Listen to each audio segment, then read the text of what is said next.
Hey coaches. So today we're going to be taking a look at the final 3 core competencies from the ICF according to the old style of the core competencies. Really, we're looking at these as a single competency in many ways of action planning and goal setting. It really does encapsulate what's pretty much in all of these 3 competencies in one go. And with this, we'll mainly be looking at the PCC to MCC distinctions, but this, even though we're covering 3 of these, it won't be too long of a video because much of what we'll see between these 3 competencies are fairly similar.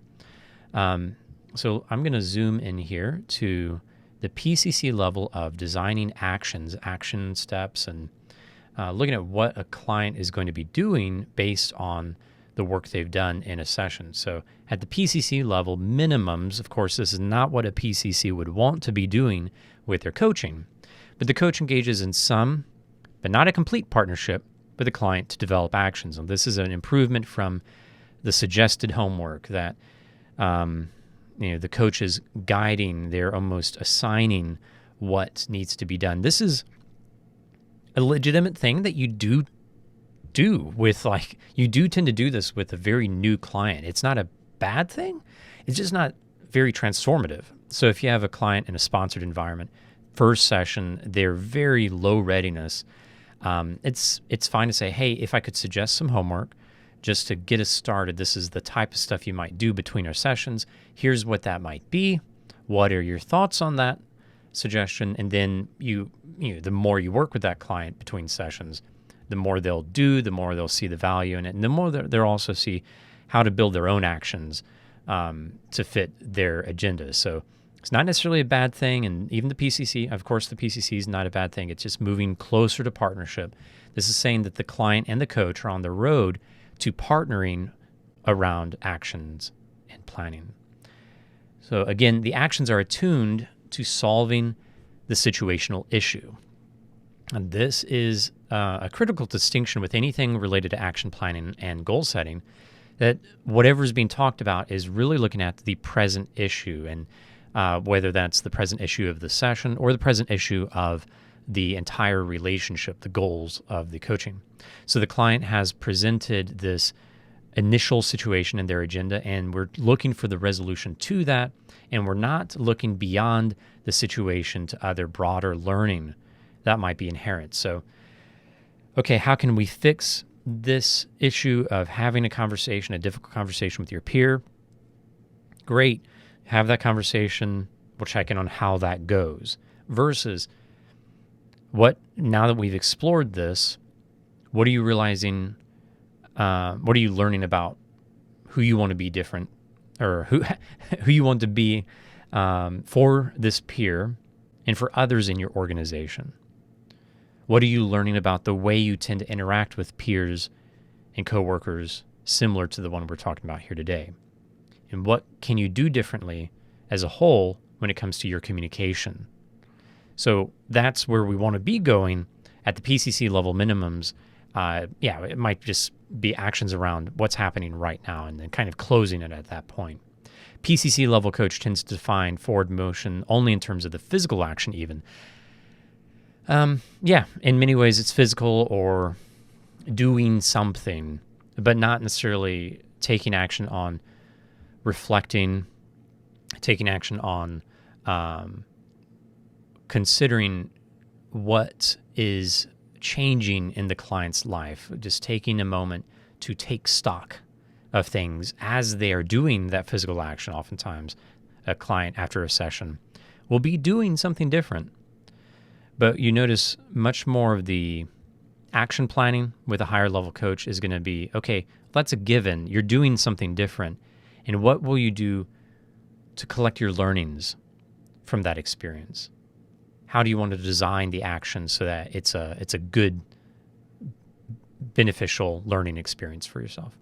So at the MCC level, much of what I was just saying is going to be found here. The coach works in complete partnership with the client, or even better, and the alternative lets the client lead those designing the actions. And this is very similar to what you see with agenda setting.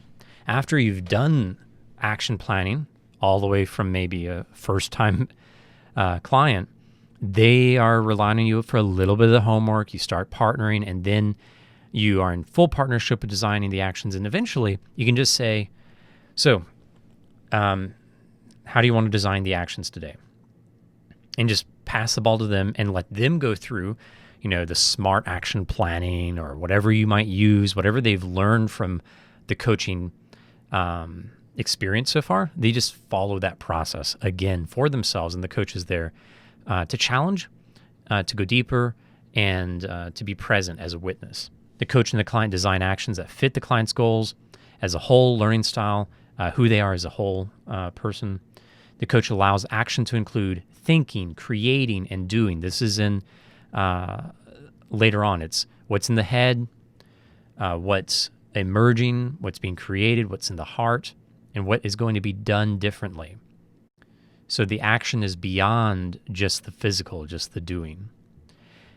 And this is very important with a coach, whether you were talking goal setting or action planning.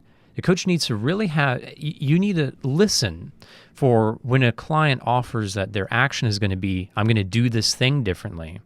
And they haven't offered anything about what they're going to create differently, how they're going to think differently. Because if they say, yeah, I'm going to have that conversation with my manager, and they don't change their thinking and they don't create a new mindset as they go into that meeting, they might not even actually go have that conversation because they haven't changed who they are and their emotional stance towards doing this thing that was difficult to begin with. They just have said, no, I really do want to do that.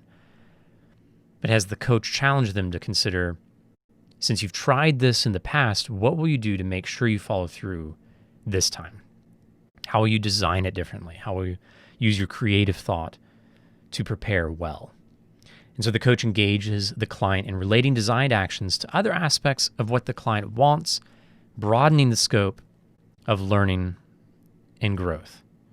So whatever a person does differently as a result of coaching, eventually we want that always to be an experiment that leads to broader growth.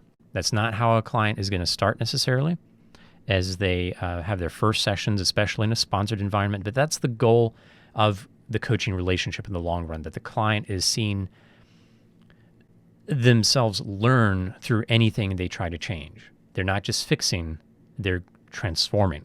The coach encourages informed experimentation, which is what we were saying earlier. So nothing really to share with the negatives. It's pretty straightforward. You can check those out on your side. Planning and goal setting, it's going to sound very similar, but let's zoom in a little bit over to the main definition here. Planning and goal setting partners with the client to develop goals that are SMART, specific and measurable, attractive or attainable, realistic, and have target dates or are time-specific, time-bound.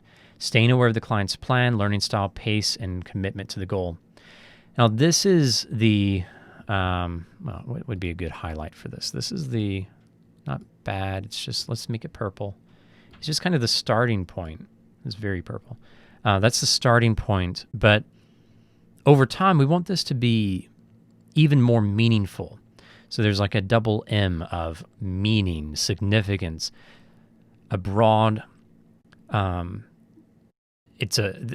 goals that one sets achieves a broad end when in this client's life. And so we'll begin seeing that as we zoom in to the PCC level. The coach engages in some, but not necessarily all partnership. We've seen the distinction between ACC, MCC, and then PC's just in the middle. It's in the middle of the road.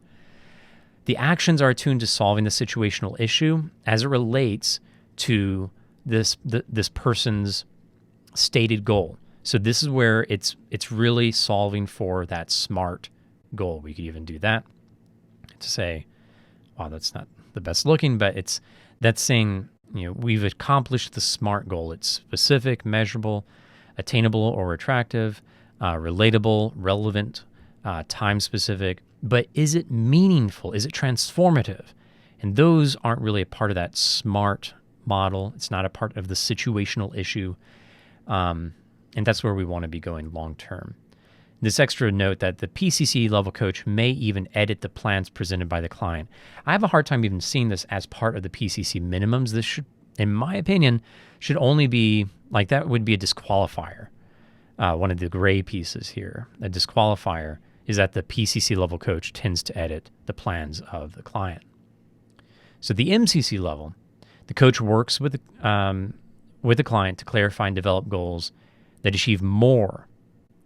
It achieves more than the SMART. It goes beyond into transformation, into new learning, experimentation, anticipating the bigger questions that whatever this goal is, it's going to touch these bigger questions about life.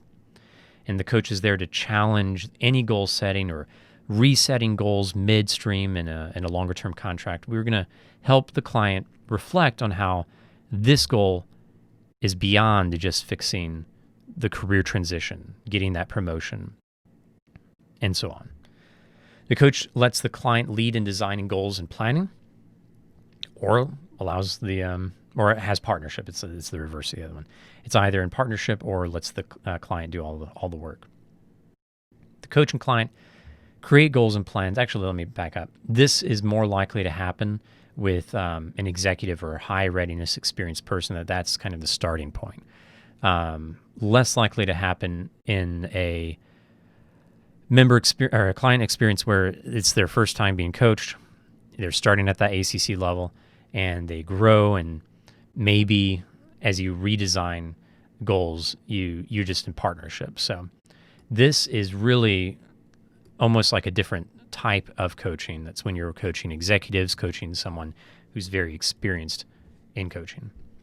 The goal and as the coach and client create goals and plans that fit the client's goals, learning styles, pace of wanted or necessary movement. So we're just making sure that this is fully customized in terms of goal setting. And the coach allows plans to include that thinking, the brain, the creating, the creative spirit and heart, and the doing. Similar to what we saw, but in our first session with someone who's moderately ready for coaching, we want to make sure to challenge them to consider, as they set these goals, what difference will it make in their lives? How do they want to walk away from the coaching having achieved that goal? How do they want to walk away different, as a different human being by that time? And ask some questions about the creativity it'll take, the thinking, mindset shifts it'll take, and all that. And that will help orient the coaching relationship to be able to have a faster focus on the deeper agenda. Remember, with our agenda setting, the stuff around, let's see if we can just kind of play here, but when we have the TAR, whoa, that's way too big. We have the TAR. And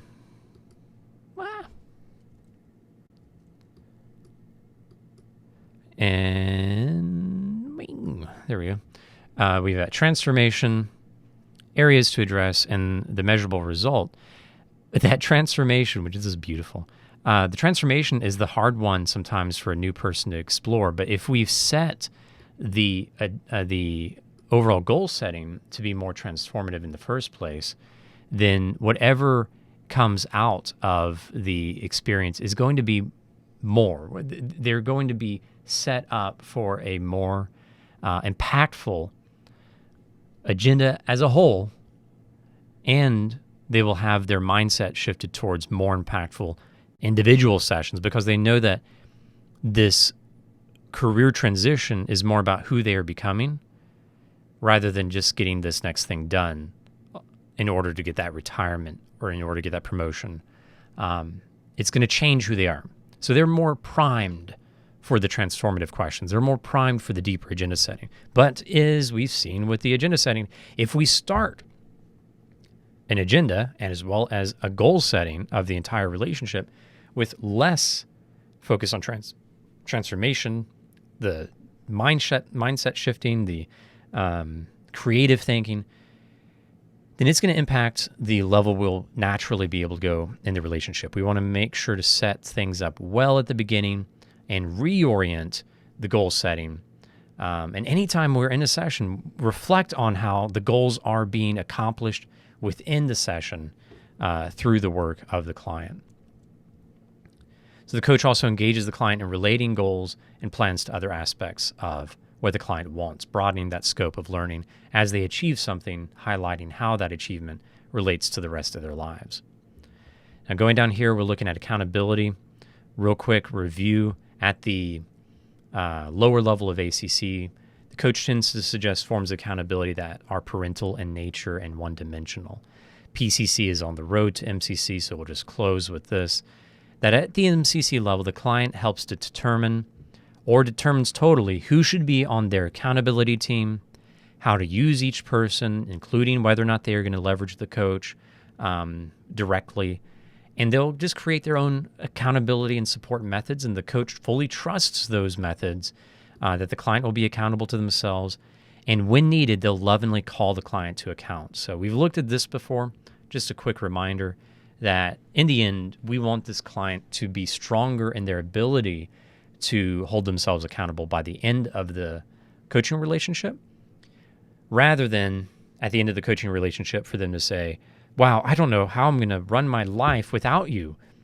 You're the reason I'm able to focus each week and get my work done. No, instead, as we push our clients and challenge our clients, they are learning how to hold themselves accountable. It's a nice transition as they're working in the same area we've been working on with them.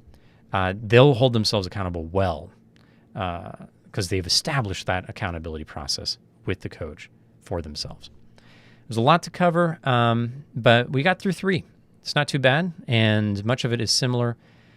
With all action planning, accountability, we tend to see that as like the faster paced, the concrete stuff, but keep in mind, the coaching doesn't stop until we hang up the phone. Challenge the action, challenge the progress on goal setting, challenge the accountability so that we continue to get the deeper level growth and the more transformative style of action that goes beyond the physical and looks more at the learning, the thinking, the creating, and the doing. Thank you for growing as a coach and expanding your learning and your ability and transforming yourself so that your members, your clients, I should say, experience more transformation as well.